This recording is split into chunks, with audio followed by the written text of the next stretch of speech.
All right, Joel Gausten here from joelgausten.com.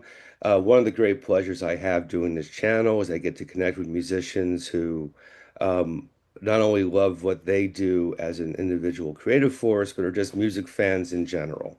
So I think this conversation that comes is going to be a very interesting deep dive into some areas of interest for me. I'm very excited to welcome joining me from my old home state of New Jersey. Mr. Jesse Krakow. Jesse, good to have you here, my friend. Joel, it's great to be here. I'm so happy to talk to you, man. It's a pleasure. Yeah, we were chatting a bit before I started recording. The world is incredibly small. We had mutual friends, similar trajectories in many ways. We're very close in age. We were both born in 77. So I'm looking forward to this. This is going to be a lot of fun. Yeah, man. Um, but first and foremost, the reason why I wanted to have you on is and funny enough, I did an interview a couple of days ago with a band from Chicago called Coma Soft, who Okay. just put out an EP, and a really great band, actually. I want to give them a quick plug. But we got into talking about, from my perspective, the proliferation of EPs that are Mhm. coming my way. I get a lot of music submitted to me. Typically, it's 4 or 5 songs. And we were talking about the practical benefits of releasing music in that way. Get these bite-sized portions of music and serves as a nice introduction. I mention that because you're about to go in the exact extreme opposite direction of Right. doing an EP. More specifically, you have a project called Krakhouse. On the 25th of July, you're releasing an album called Bastards of Prague on Cuneiform Records. This is not an EP. As a matter of fact, it's an 84 song album, roughly 3 hours in length.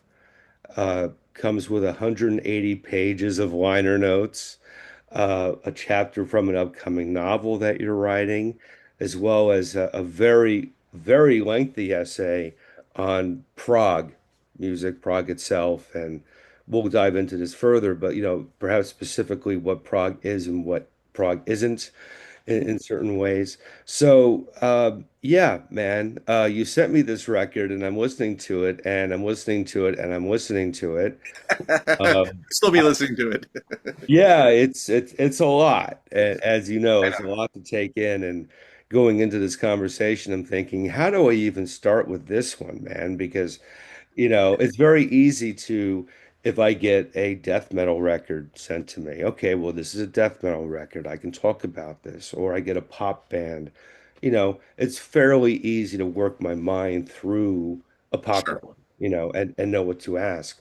But with this, man, you know, because not only is it 84 tracks, but it's 84 very different sounding tracks. There's a lot of different setting stuff. Yeah.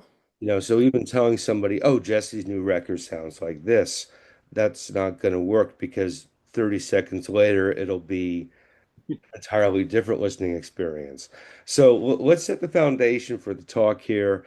Um, as I'm listening to it, I'm thinking two questions are coming to mind that I'll just hit you with. And they're not learned journalist questions, they're just very human questions. Okay. And those would be why and how. Okay. So let's start there. The why actually, you actually, in a way, I love the way you framed it about having the band sending you EPs of, you know, I think a lot of times bands are releasing EPs because they are bite-sized chunks, and that it's easier for a band to get more traction or attention if they release three EPs a year rather than a 15 song album once a year, right? This content just regularly bringing out content that seems to be a way of how bands are sustaining their career, and that's cool and that's logical. Um, but for me, it's like, well, you know what? I want to do the opposite because I think with the idea of Bastards of Prague having 84 songs, I wanted to out Prague, like, yes, Tales of Topographic Oceans. And to me, that's really progressive. What happened in terms of the why? maybe the why and the how are maybe they're stitched together. Um, I had come up with all these songs, maybe about 35 minutes of material last year, and I pitched it to Steve from Cuneiform Records, who I've done a lot of work with in the past. He's put out my bands, Time of Orchids and Dr. Nerve and Fast and Bulbous. And I sent it to him. He said, "This is great, but this is our 40th year of Cuneiform, and we're having a big anniversary year. So all of our releases are scheduled. We can't put out anything else. Plus, with this album, Jess, I think it would be better if it was a digital album right now. It's like I'll just be honest, because they have to save their money for some of their big ticket items."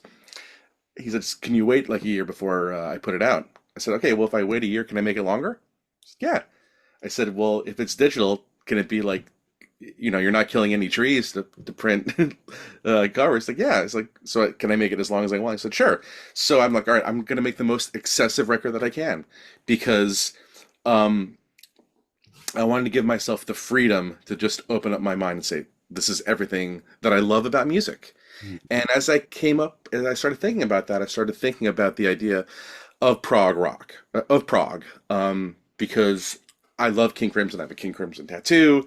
You know, whether we think about Genesis or even Rush, certainly yes.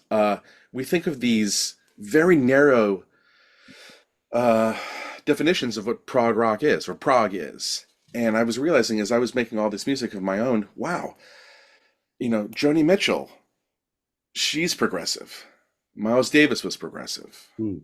Um, Shudder to Think was progressive. The Pretenders' first album is very progressive.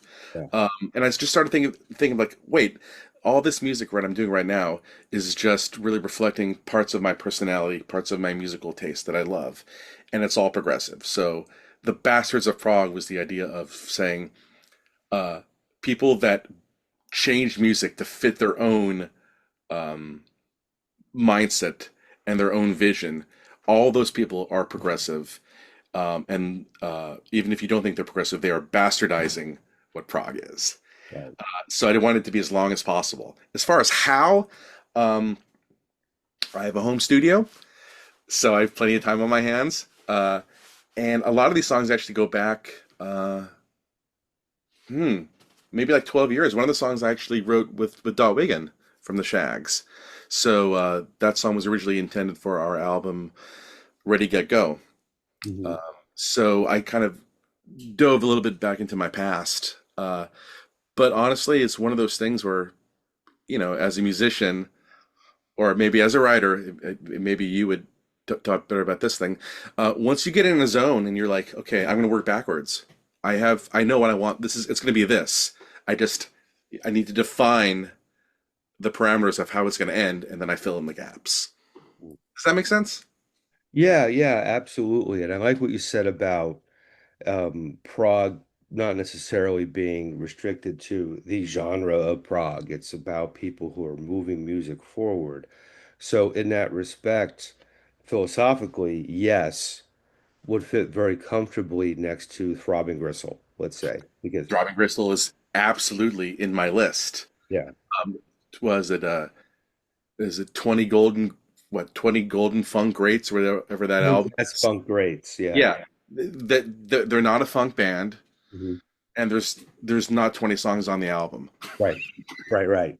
That is freaking, it's hilarious and it's progressive. So to your point, it's like, and the way that they frame it, it's just genius. Sure. Yeah. And as I said, it's difficult. I'm glad we're doing this as opposed to me sitting down and writing a review.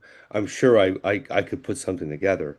Wow. Okay. But that said, I like this better because how do I paint the picture for the listener of what they're getting? Um, what I would say is there's certainly humor attached to a lot of these songs, but my greatest takeaway is this is a very musical release. I can tell as much perhaps cheekiness that went into it. There's a lot of heart, there's a lot of skill, there's a lot of musicality here, and a lot of moving parts. I think maybe. if the stars were to align, we would have a follow-up in a year's time after I've had a year with this record. Because it's one of those albums, it's one of those records I think deserves and requires repeated listening, which at 84 tracks, is a bit of a homework assignment. But I can tell you my impression is a very musical album. I hope that makes sense how I'm presenting it. It's It does, and it's astute. The White Album is my favorite album of all time. mm, Um, and granted, some of the songs on the White Album are some of the greatest songs of all time. oh yeah. I Oh, mean, Blackbird, Back in the USSR, Dear Prudence, While My Guitar Gently Weeps. I mean, Revolution, right? And then there's Revolution 9, and then there's Good Night, but then there's Happiness is a Warm Gun and Martha My Dear back to back, which, are those the hits? No. Are they some of the greatest songs of all time? Of course. I love how messy that album is. Trout Mass Replica, Double Nickels on the Dime, Sandinista. I just love that it's just this like the band like chopped off their top of their head and like the music just fell out. So there is that, and granted, there for 84 songs, not all the songs are created equal. You mhm. know, some of the songs that are 7 seconds are just little fun palate cleansers. Some of the songs that are 10 minutes are actually kind of palate cleansers. So I did want to just do one. Like I didn't want to do 84 3-minute songs. To me, that's actually defeats the point. And if you have, you're talking about metal. A lot of things with metal is having these epic songs, right? 8-minute songs, and 8 minute every song is 8 minutes or 10 minutes. Well, then no songs are 8 minutes and 10 minutes.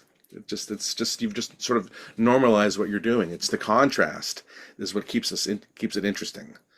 Yeah. So, and the juxtaposition, which is very much a Captain Beefheart thing too. I love Beefheart, and Beefheart to me was just a master of just changing it up. So I guess 84 songs, to your point of a lot of sudden shifts in tone, you know, Oh, in yeah. timbre. You, Yeah, you think? yeah. But that's what makes it interesting, man. Yeah. I think about comedy. Some of the great all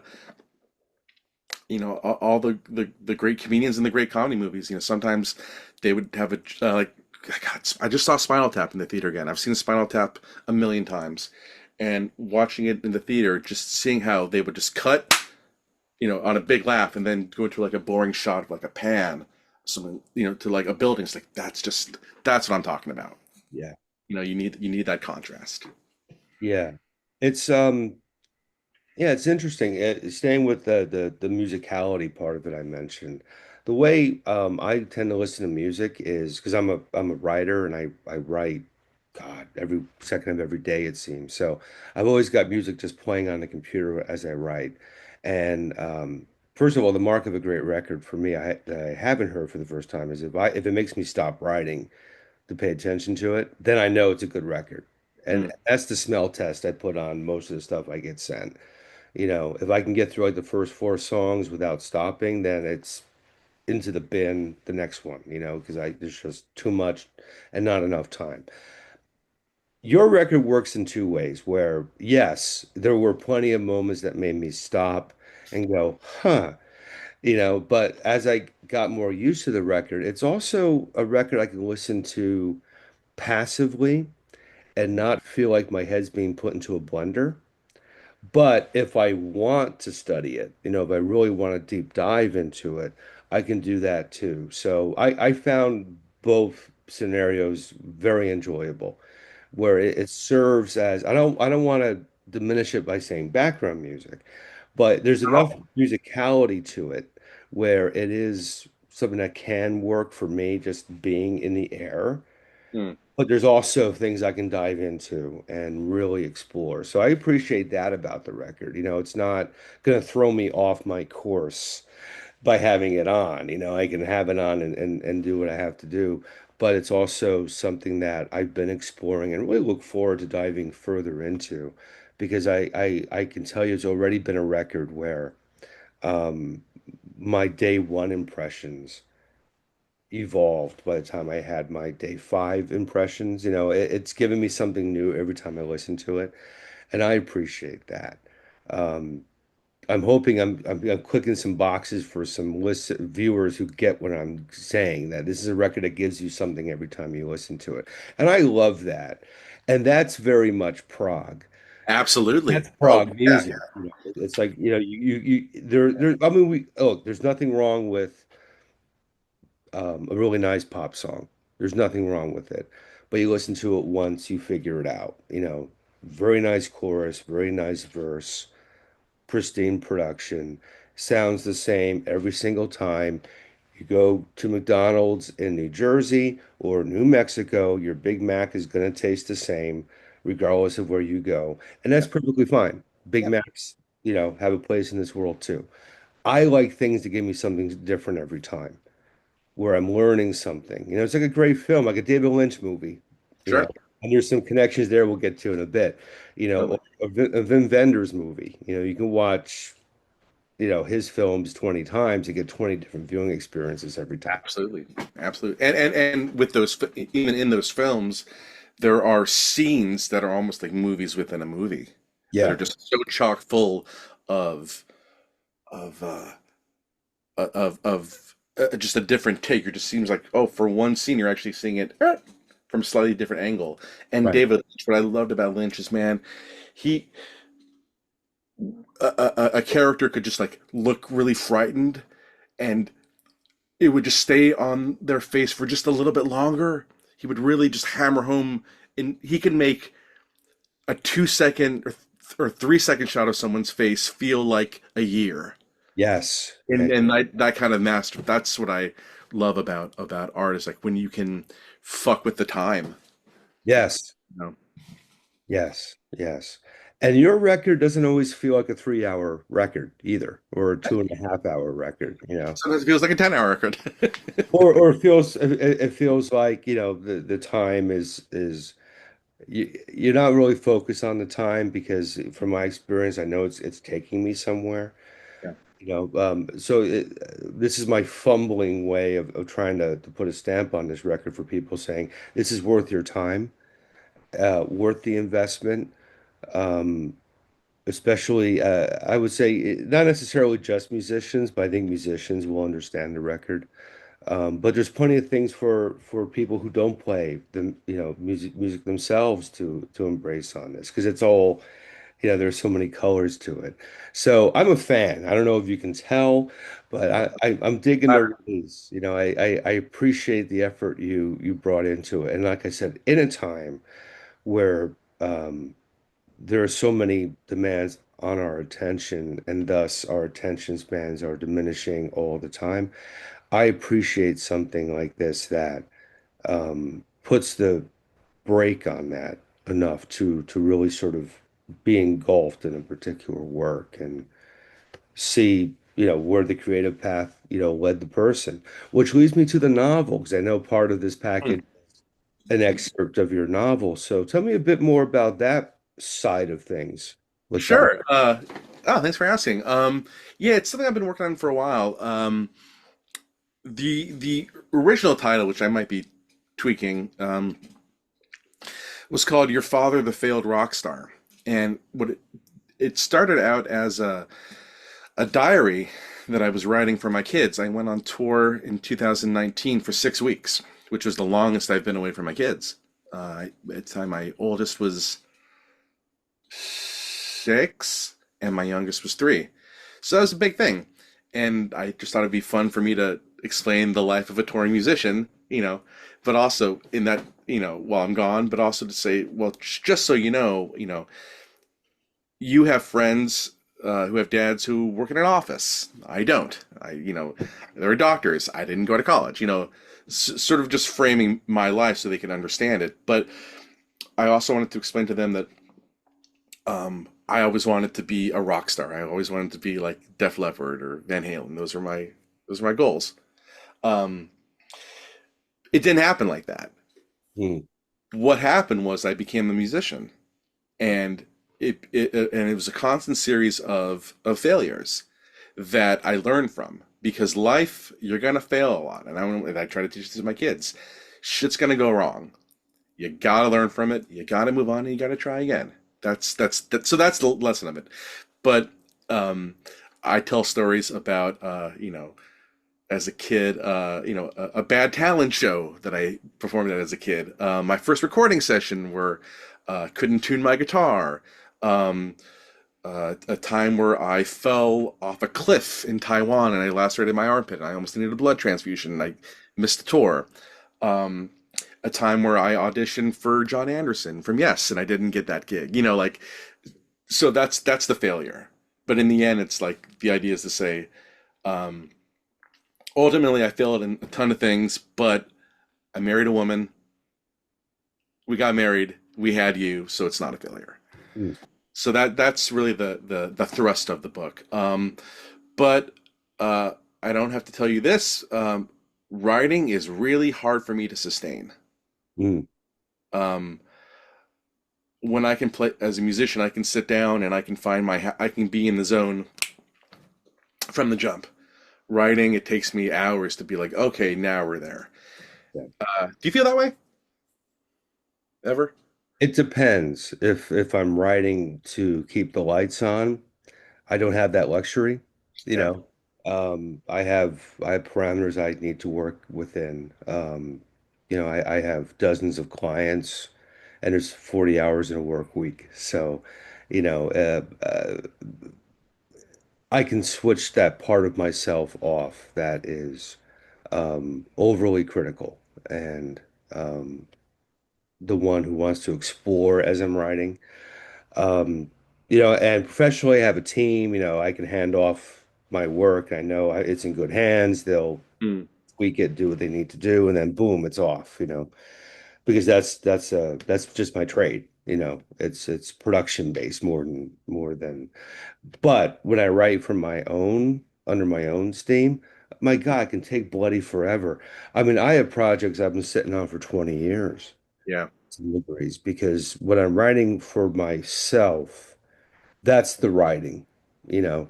There's the writing by trade. It's kind of like the guy my old drum teacher when I was a kid did jingles, Hmm. one of the things he did for a living. So he did like a Listerine commercial, that sort of thing.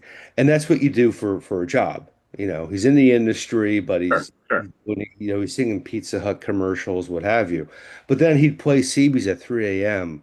with, guys from the Swans camp, Yeah. Yeah. Yeah. Sure. very Sure. sort of esoteric. So it's like that's the real thing, and my writing is the same way. I mean, it does take a long time. So I can write, per assignment, we'll call it, because that's how I make my living. But when it's under my name, when it's my thing, it's it's laborious. But what's great about that is you have that moment and you're in that zone where you're reaching for something and you're just about to get it, man. And the light bulb will go off, and that may take 6 hours to get to that point. Or you sit down the next day and it all comes out in 15 minutes, right? We've had those days too, where it's just, you're there. Um, but yeah, I think, if you're doing things under your own steam with your own passions, they do take a bit of time because ultimately that's what's most important, and you want to get that right, you know.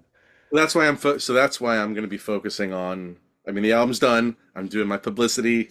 I mean, the truth is, there's a whole album of B-sides called I call it "Scrape the Bastard" instead of table scraps and "Scrape the Bastard" that maybe I'll put out eventually. But basically, I want to take from now to the end of the year to do publicity for the record and then work on this book. Yeah, But we'll see what happens. that's fantastic. um yeah, I'm psyched for you. I'm happy for you. I love the fact you've put this into the world because it's such a wide-reaching and sprawling project, and I love stuff like that, man. I love where the Cool. machinery took you, in this particular arena. Well, that's again, that's progressive though. I mean, um, sort of hit it back to something you said before of how sometimes like a A Big Mac will be great in every town, and sometimes you just want something to be easily satisfied.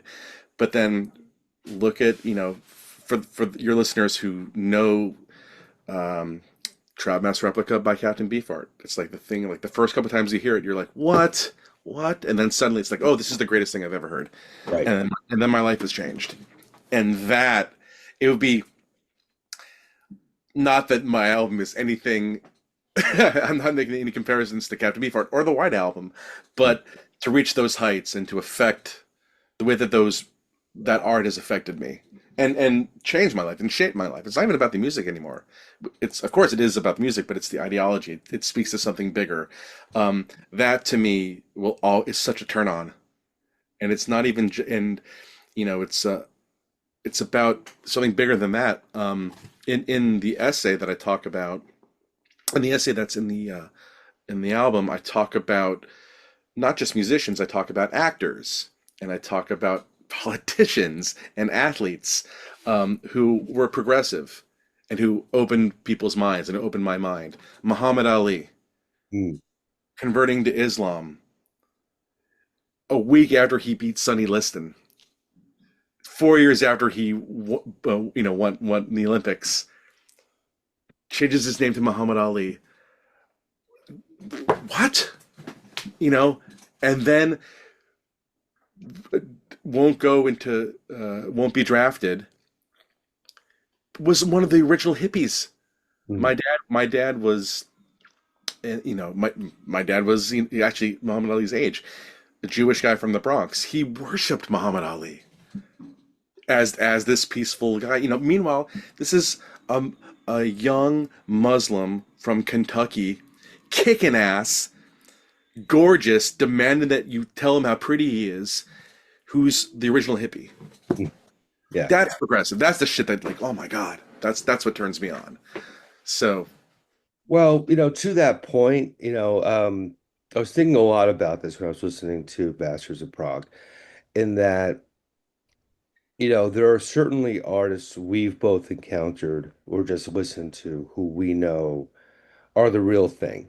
mhm. The real thing, you can hear it, you can smell it, you can taste it. You know what the real thing is.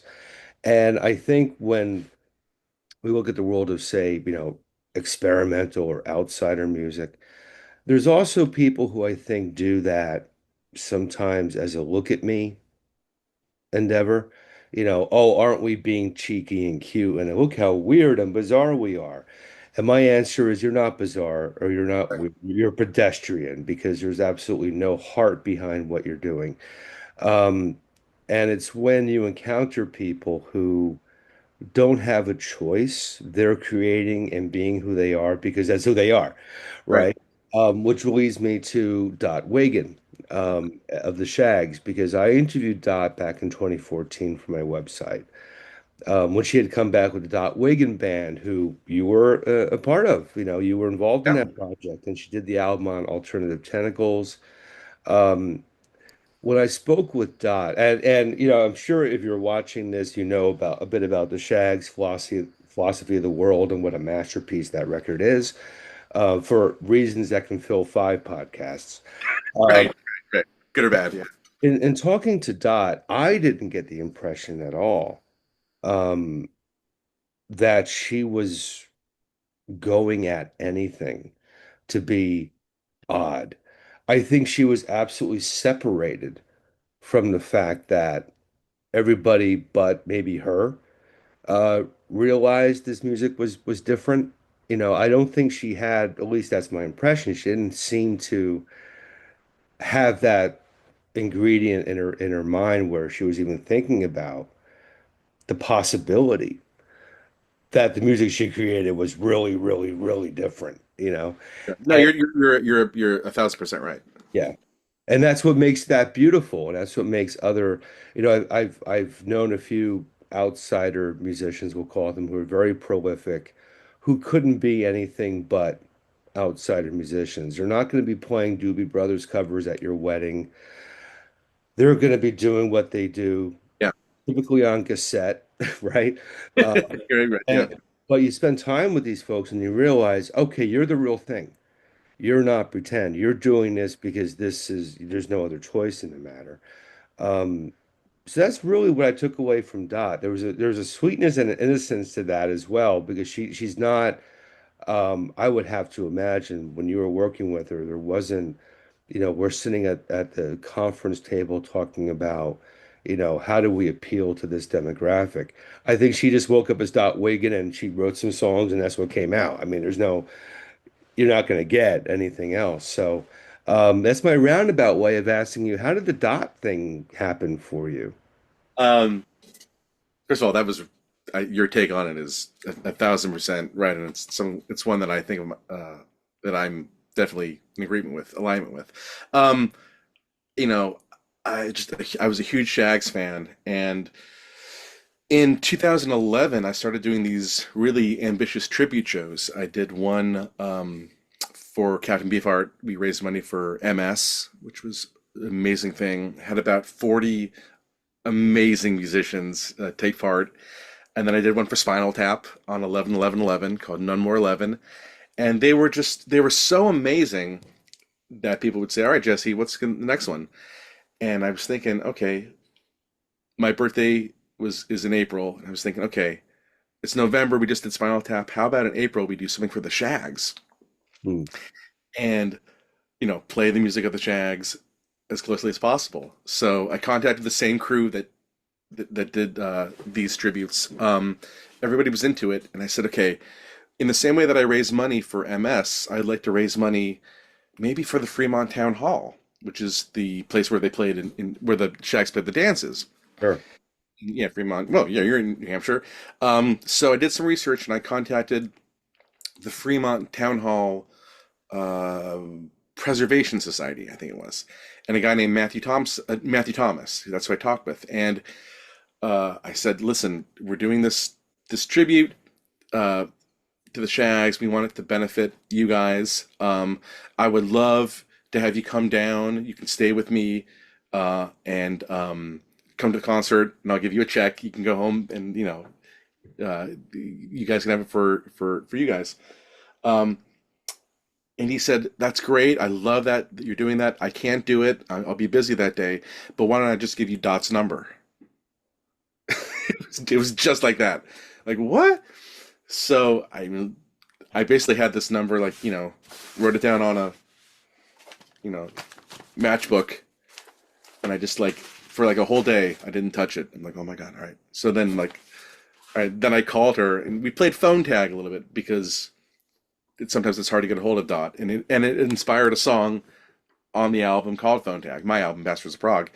But I finally talked to her. I said, listen, Dot, I know a lot of people talk about the Shags and they make fun of you guys, but there's a whole circle of musicians that revere you, Yeah. your music, and everything about you, and we would love to pay tribute to you. And I said, I would like your family to come down on I'll pay for it, put you up at a hotel, and my wife and I will have a luncheon for you the next day, and we'll raise some money. Will you come to the show and maybe do a little Q&A with the fans? And Dot said, of course.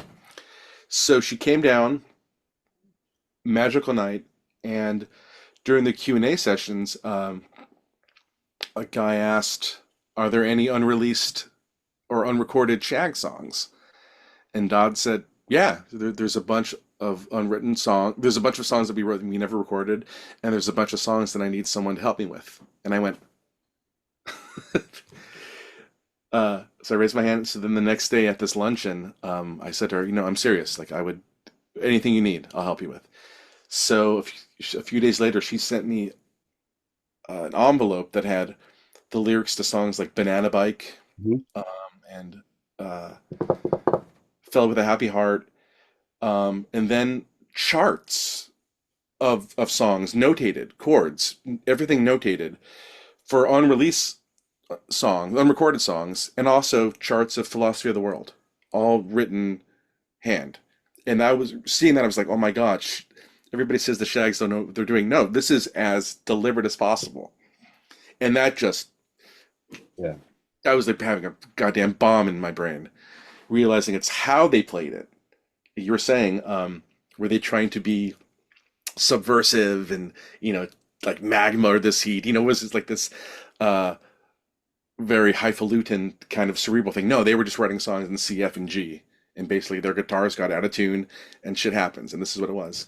Mhm. So, um, when I got those charts, I started working on her songs and rearranging stuff, and I picked out sort of the most enthusiastic people that did this tribute. Um, Laura Cromwell, Brittany Andrew, Adam Minkoff, Nick Gotti, Mike Fornatel, and Rachel Traxenberg and Julie Cumming from Super Cute. And we all just sort of like, all right, let's just make a record. And we recorded the music and we went up to Dot's house in Epping and we recorded it at her house in her living room. And then we went to the Fremont Town Hall. Uh, and I sent a demo to Jello Biafra. Mhm. As you know, sometimes when you're pitching ideas, you're sending off, in this case, sending off manuscripts to publishers or sending albums to different labels. I sent demos to maybe a dozen labels. I didn't hear shit, and then Jello Biafra calls me out of nowhere. And he's the day that like I think I sent it to him on a Wednesday. He called me on a Friday. He's like, he's like, Dot Wiggin, will wonders never cease. We got to do this. So I mean, Jello Biafra, what a real one. Oh my God. So that sort of once he gave us the okay, we're like, all right, we're doing it. Mhm. Um, yeah. And then a few years later, uh, we got contacted by Wilco from they were doing was the Solid Sound Festival, is that it? The Solid State or Solid Sound, whatever it's called, in at Mass Mocha. And Glenn, the drummer, and Nels Klein, of course, they're huge Shags fans. So they got in touch with me and they said, "Can you get the Shags back together?" And I was able to convince Betty Wiggin, one of the Mhm. sisters, to do it. And that was with Brittany and Laura and Rich Bennett and I. And so then for one day we were the Shags, which was just you know it was like being in Van Halen for me. Right, right, right. But that whole journey, Joel, it was it got really heavy for me because I mean literally like I went to church with Dot. Like she took me to her church. I slept on her floor and took care of her dog. Like became really they slept at our house. I got really close with them and seeing how pure the Shags were. That's the word. You know, you talk about there's bands that want to be weird. They try to be weird. The Shags weren't trying to be weird. It just happened that way. Captain Beefheart has a quote: "You don't have to be weird to be weird," and that's a perfect way of looking at it. Um, I mean, it's I'm getting kind of like emotional talking about it because it was a highlight of my life to be forever you know connected to the Shags world. And it's still I was talking about it with a friend the other day. He's like, "You realize you play with the Shags?" It's like, I know. I mean, it's my foot tattoo. I mean, Right on. shit. Sometimes you reach these highs, right? Yeah. Life is long. We have so many failures in our life, right? Like on my book, but then eventually, then sometimes you get to play with your favorite band. Yeah. Oh yeah. Yeah. Exactly. I was thinking when we were going to connect for this, I'm like, you know, uh, Jess. I mean, that name's been floating around. Jess Krakow, and we have a mutual friend, Corey Danziger, I want to say hello to as well. Hey, Corey. Gotcha. So your name's been around in my orbit for a bit. And I'm going through my emails, and I realized you and I had been in touch back in 2014, maybe, because Yeah. you guest listed me for Dot's show in Cambridge, Mass. I went to review her show for my website because I had done the feature. Um, When they did the trio, right? Was that or because I forget? I'm trying to remember who was with her. I wrote it. It's in the Okay, review. yeah. Offhand, yeah, it was a place called Lily Pad out here in Cambridge, Mass. I Okay. don't even know if it's still around. It's a cool little like art venue. Yeah. I think Dot may have had two or three people backing her up. I want to say that might have been the one where it was just Brittany and Laura. Okay. Yeah, it's possible. And Betty was there, which was Right. awesome. She was just in the grass. I got a picture of the two of them and myself, because Oh, so cool. you have to, and she was fabulous, and the crowd was so happy to see her, and That's why Dot did it. Dot, she, she enjoys writing music, but she loves the fans. I think out of all the people in the Shags world, or in the Wiggin family, I think she's the one that really feels the love from the fans. yeah, So that's great. Well, I always wish her well. I'm thinking one of these days I'll be at some fair or something up here in New Hampshire. I'll run into her again. Stranger things have happened, but yeah, what a great experience, man. Just to have that. I'm envious. Um, well, I I want envy us, as Derek Small said, I envy us. to. Staying on the topic of people who I think are just who they are as musicians. You and I are the same age, so we're kind of 90s kids in a lot of ways, and Yeah. as you know, the 90s, that was the explosion of alternative rock. Frankly, a lot of it was okay to me. It really was kind of loud classic rock to my mind, There's not a really wide gap between Zeppelin and Soundgarden. Both great bands, but I wouldn't necessarily personally call Soundgarden particularly revolutionary. Yep. Same with Stone Temple Pilots. I mean, oh, Interstate Love Song comes on the radio. I think, Junior Year was wonderful, wasn't it? I mean, it's great. It's great stuff. I'm not poo-pooing it, but in the midst of everything being supposedly alternative and subversive and, wow, we're changing things, comes a little record called Pony Express record, Shudder to Think.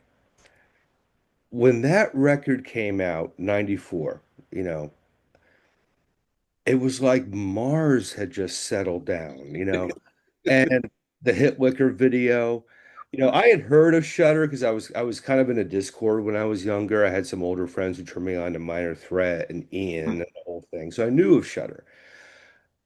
They were more conventional as a Discord band than they were on a major label. You listen to Absolutely. that record and it's like, huh? And this is major label money going into Pony Express record. And then they get a video budget. What did they do? The Hit Licker video, which, for people who haven't seen it, you got to remember, Jesse and I are the same age. We're high school kids, and we're seeing that video. Craig, I dare say, not the most masculine fellow in that video. There's a lot of things happening there, and you're like, this is unlike anything. Screw Smells Like Teen Spirit. Great song, Sure. whatever. For me, my 90s moment where I'm like, wow, this is something different was Shudder to Think Pony Express record. Mm. That was when the 90s started for me. Uh, Wow. yeah. I agree with everything you said about that. For me, interesting. I actually didn't get into Shudder until a couple years later. Hmm. Um, I knew them, but I wasn't a fan until my friend Charlie Looker made me this great mixtape.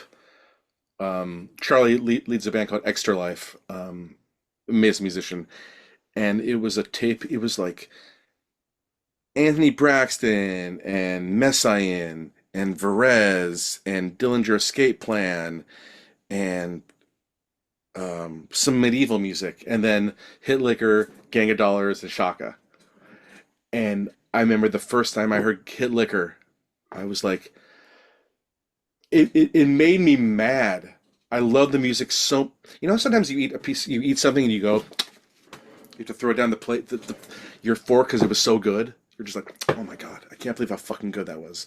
When I heard Hit Liquor, I'm like, that's the music I want to make. That, especially at the end, it goes into a bar of 23/8 where they skip a beat, and it was like for all the prog rock music that I loved, it's like, oh my God, they're playing prog rock time signatures, but they're not nerdy. They're fucking sexy and they're weird Right. and anthemic, but it's more technical than then Discipline. Um, they stun me. So I think the idea of you said of the idea that it's on a major label, that Pony Express was on a major label. To this day, it makes no sense. It makes no sense that like Sweet Year Old is on, that they put like what $500,000 in that album. I mean, who knows? Uh, that mix of anthemic rock.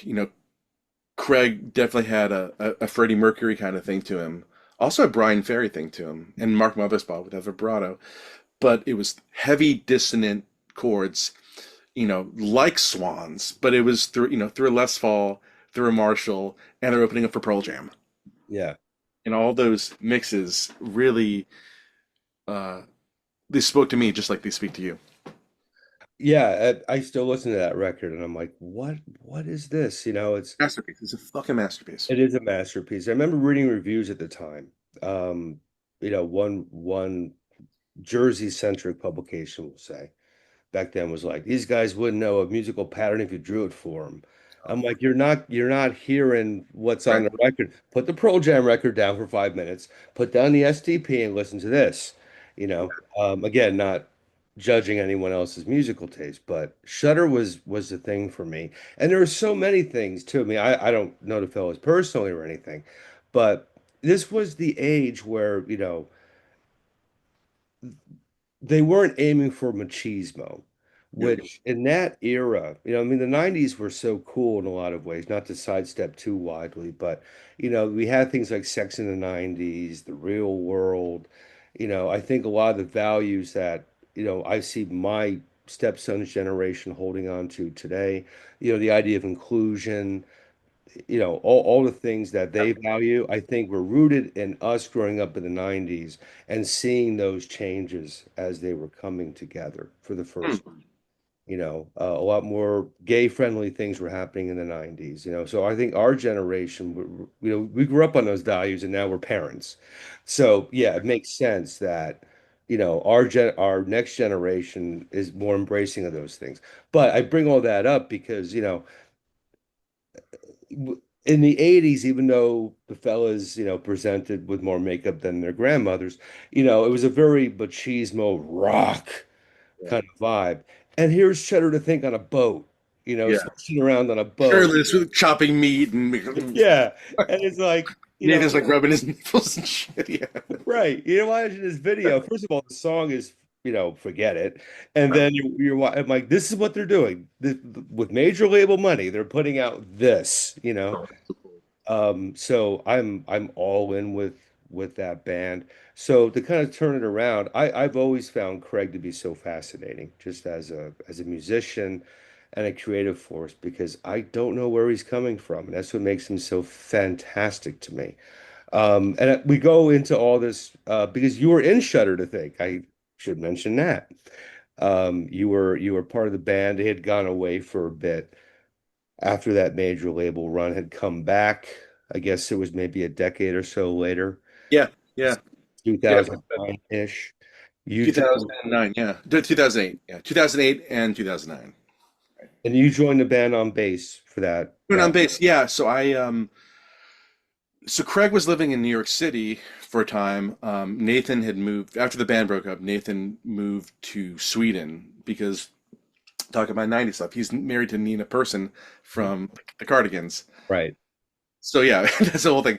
Not only are Craig and Nathan not gay, their wives are Yeah, and I wasn't stunning, suggesting that. beautiful, intelligent.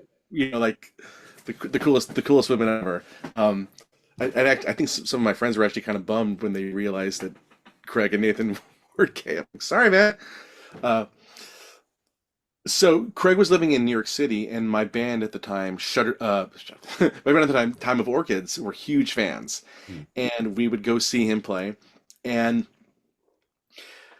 in a roundabout way, it's weird. I started working in advertising because I needed a day job. Mhm.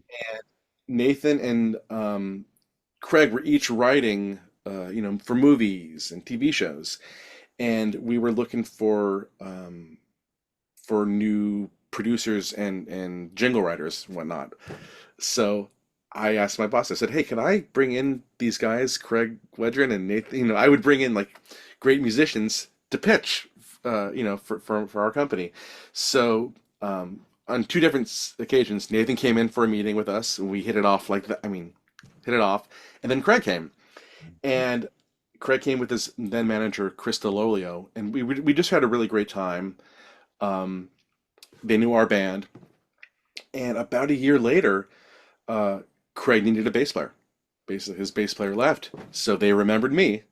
So I auditioned for Craig's solo band, and then which was me and Kevin March from Guided by Voices, who also played on 50,000 BC. Mhm. Then Mark Watrous was playing guitar, who's now in the Shins. Uh, but in a roundabout way, Nathan and Craig, their friend Rain Phoenix, uh, of the Phoenix family, um, she was doing a show in Mercury Lounge, and Nathan's band, A Camp, and Craig's solo band were on the same bill, and that sort of led to Nathan and Craig like being friends again. And they talked about doing a reunion tour, and Stuart Hill didn't want to do it. So they asked me, Yeah. Wow. and I absolutely remember I was teaching music lessons, and I remember it was like the middle of the day, and Craig calls me up and he says, "So are you fucking psyched to do some shows with Shudder to Think?" And I was just like, "What the fuck?" So, and that was, I mean, I wish it could have been longer, Mm. but I mean, I definitely remember getting an email from Craig saying, "All right, so we need to put a set together. What songs do you want to play?" And I wrote them back. I said, "I've waited my whole life to answer this question, to be asked this question. What Shudder to Think songs?" So yeah, that really was a pleasure. And we made a lot. We made a live record. Mhm. It's really cool. We did that at Webster Hall, and we did a couple of shows on the West Coast with Adam Wade, who actually played on Pony Express record, Right. which was incredible, incredible. Adam Wade is people sleep on him, but man, the drumming on Pony Express record is just Oh, right. it's unreal. I mean, they had a magical spark in that, like, let's take X Friends T-shirt for a second, which has one of the greatest choruses, ever, and it can be taken so many ways. You can be that anthemic, you're singing along to something, not even necessarily knowing what you're singing along to, Sure. but because the lyrics are just like, you know, very different than what you would expect. But so you have this wonderful song structure where you've got this repeated refrain, and it's a great thing to sing along to, and the vocals are soaring, and it's probably one of the more conventional sounding songs on the record. So that's, obviously that would be the second single off the record, it makes sense. But you break that song down and my God, there's so much going on and Nuts. and I'm thinking these guys had to sit in a room and think of this stuff. It's unreal what they came up with that record. I had Okay, so the last show that we did on that tour before we then a year later we did a record release party. But the last show that we did on that tour was at in San Francisco at the I guess the Fillmore, right? Was the Fillmore. Hmm. And they had rented me. I was playing through Ampeg stacks, usually solid state. That one they had a vintage SVT. I'm playing on stage. My friends are in the audience. Adam Wade. It was like the greatest concert I've ever played, and it was one of those things where I didn't make a mistake. Ab and I didn't make a mistake, and X French was like maybe second to last in the set. It was you saved it to the end. And on when we would play that, oh that the rose down, just we would play it over and over again. And I'd been playing with Craig for years, so basically when he was ready to end the song, he would sort of just go like get a little twitch. I look at that and I would like pass it along to the drum, like that. And I fucked up. I ended the song too early.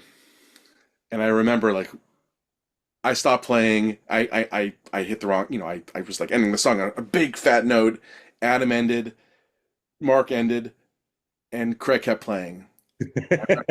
It was like so as much as I love X French T-shirt, I have such this pang of that song.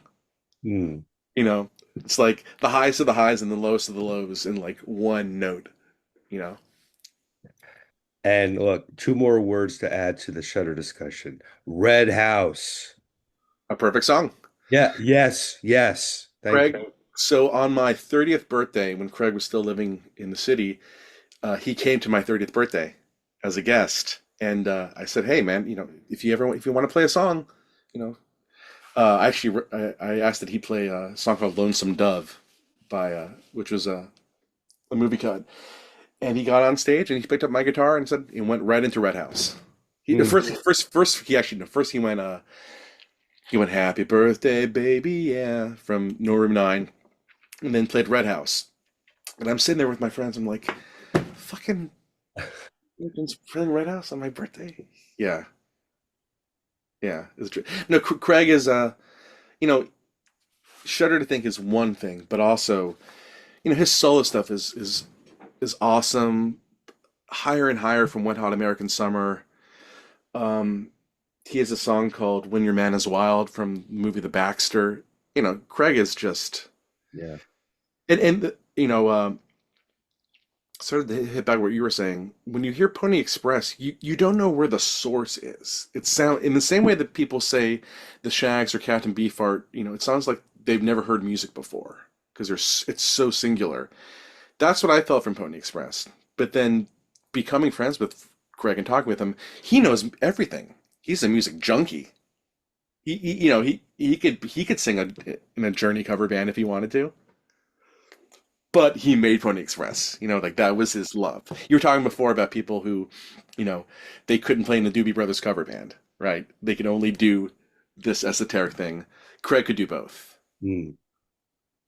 Yeah, I that makes sense considering the just the musical knowledge that had to go into creating that record.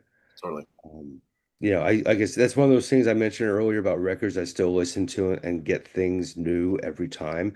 I've had that record 31 years now.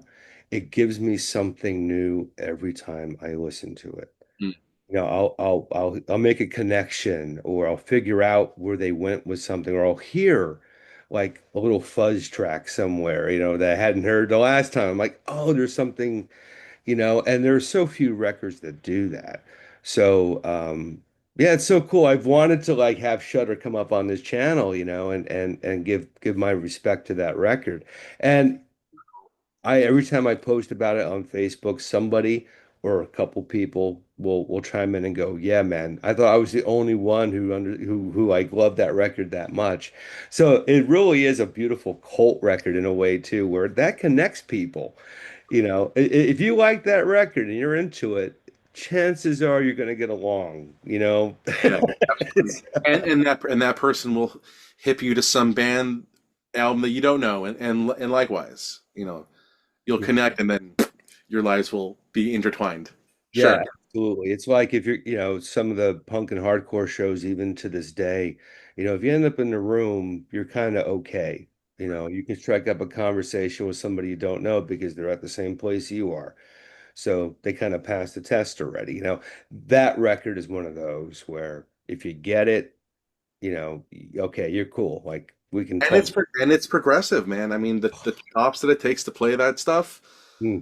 time signatures on that stuff, which is interesting because um, Craig and Nathan, I think maybe now it's different, but they weren't thinking about time signatures or suspended chords or slash chords. It was just no, it goes like this, you know, but which is true. But for me, coming from from prog rock, this egghead Chapman Stick 2011 mentality, it was like it hit, it touched all the bases for me.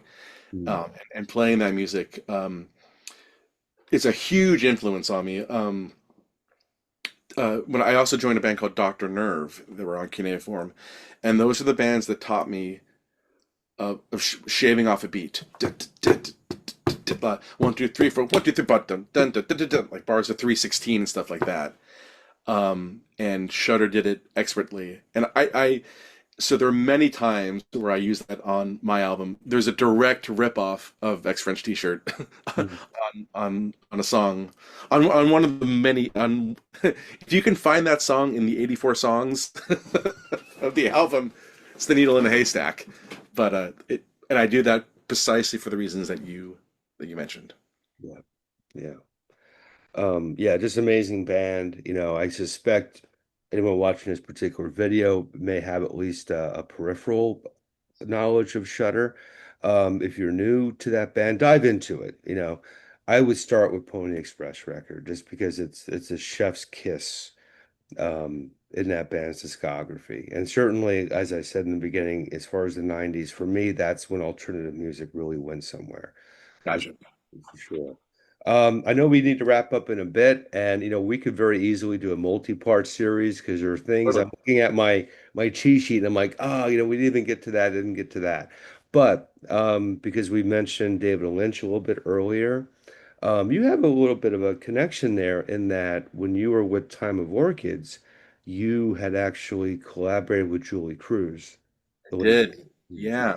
Um, so Time of Orchids, we were putting out an album on John Zorn's Zodic record. Mhm. And we obviously loved Lynch, and loved, you know, loved Badalamenti and just loved Falling. And Chuck Stern, who my album is partially dedicated to because he passed away the end of 2023, he wrote this song called A Man to Hide, which is this gorgeous song, and he wanted to have a female vocalist in it. And we're just like, oh my God, that'd be so cool if it was Julie Cruz. And I was able to track her down. She was living in New York City at the time. Um, and she had worked with the B-52s, Mhm. taking Cindy Wilson's place, and we'd worked with Kate Pearson. So I sort of play that angle. And we had a meeting with her, and she was definitely resist. She was very quiet, she's a very timid woman. But she agreed to do it, and it was extraordinary. She's such a sweetheart. She sounds like a wound. She sings like a wounded dove. I don't know. She always sounds very scared when she sings. I think that's the beauty of her voice. Um, but she came in for one day, sing 5 songs, and our stuff was very Shudder to Thinky, very mathy, very atonal, and nothing was charted out. So she had to really work really hard to learn these songs. Um, and she just crushed it. She was just amazing. And then we wound up becoming really, really good friends. And we had a couple of projects that never got off the ground. We were supposed to do a cover album. And then I wrote a song cycle for her called This Kissing Life that it just never happened. But what she was able to do, having, a mixture of a band that was, I guess, our song that she sang on, it was almost like Neurosis. We love Neurosis. We love, so having that juxtaposed with this beautiful, you know, reverb drenched Cocteau Twinsy kind of thing, that was the goal. So yeah, and yeah, I don't remember her talking anything I don't remember talking to her about David Lynch. Mhm. She talked about she loved she's from Iowa, so she loved the Iowa Buckeyes. She said she was never gonna, if she never became a singer, that she would be the world's greatest waitress. She was a waitress. And she loved tuna fish, and she loved Brian Wilson, and she loved dark chocolate, and she loved to watch people lose their shit in airports. She thought it was really funny to watch people. She was just an amazing woman. Mhm. Really, Yeah. yeah. And an extraordinary talent. It's amazing as we're having this conversation. I keep thinking, this guy's worked with half my record collection, you know? I guess I've been blessed. Yeah, man, and it's been quite a journey, that you've had, and what I'm really excited about is I love that we've connected at this point in time because you've really arrived somewhere interesting with Bastards of Prague. Um, as I said, certainly in the beginning of this conversation, certainly worth your time, viewer, listener. This video will include all pertinent links so you can check it out, experience it. Um, Take the time to give it a listen. I think it'll really surprise you. There's a lot to engulf yourself in with this project, and that's always fun. Too Yeah, man, much. I'm glad we connected now. Yeah, man. Yeah, really nice talking to you, man. Yeah, and we could, like I said, we could very easily probably do a multi-part series. There's so many things happening. But I love the fact too that we're spotlighting the present, which is always the most important point in time. And you have a great present right now with this new record. And my congratulations to you on seeing such an epic undertaking through completion and release in just a couple of days. And yeah, you're down in Jersey. We'll connect one of these days for sure. Yeah, man. Hope so. Well, dude, a pleasure talking with you, man, and I really appreciate this. Oh, I appreciate your time, man. Thank you so much. You, man.